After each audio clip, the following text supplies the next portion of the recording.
এনে ভিখারি।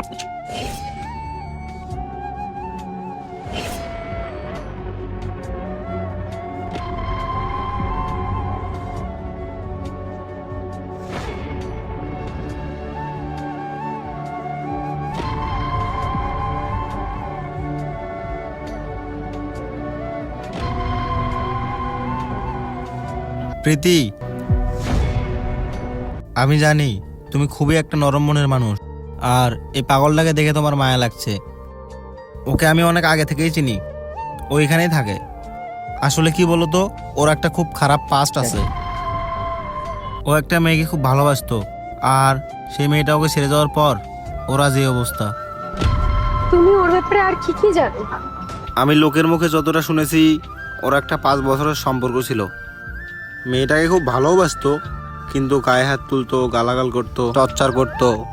হয়তো সেই টর্চার সহ্য করতে না পেরে মেয়েটা ছেড়ে ওকে চলে গেছে, আর তার জন্য হয়তো আজ দেখতেই তো পাচ্ছ এই অবস্থা।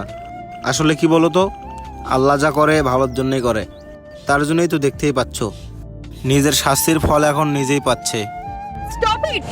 কি জানা কথা বলছো? তুমি কিচ্ছু জানো না। আরে তুমি আমার সাথে এমন বিহেভ করছো কেন? এমন করছো যেন মনে হচ্ছে ও তোমার কেউ হয়। কারণ আমি ওর সেই 5 বছরের এক্স। ওই সব গালাগাল টালাগাল, গায়ে হাত তোলা এসব কোনোটাই করতো না। মানে কি বলতে চাইছো তুমি? কারণ আমি তোমাকে সবটা বলছি। তাহলে প্রীতি, তুমি আমাদের ব্যাপারে তোমার ফ্যামিলিকে সবকিছু জানিয়ে দিয়েছো তো? আমি জানি তুমি সবকিছু জানিয়ে দিয়েছো। তাহলে বলো, আমি কবে আমার ফ্যামিলিকে সবকিছু জানাবো? না সৌমেন, তোমাদের বাড়িতে আমাদের বিয়ের সম্বন্ধে কিছু বলতে হবে না। মানে এসব কি বলছো তুমি? কারণ আমি তোমাকে বিয়ে করতে পারবো না। প্রীতি, তুমি এসব কি বলছো? আমি আমার বাবার সাথে কথা বলেছিলাম আমাদের বিয়ে নিয়ে, কিন্তু আমার বাবা কি বলেছে জানো? আর বাবা জিজ্ঞাসা করলো তুমি কত টাকা কামাও। আর সত্যি তো, বাবা তো ঠিকই বলেছে। তুমি সত্যি কত টাকা কামাও? তুমি যেই টাকা ইনকাম করো না, সেই টাকায় নিজেদের শুধুমাত্র প্রয়োজনীয় জিনিস পূরণ হবে, আর কিছু না। শখ আহ্লাদ, জীবনের এত আশা, কিচ্ছু পূরণ হবে না। আর আমি আমার জীবনটা এভাবে এভাবে নষ্ট করতে পারবো না। সরি।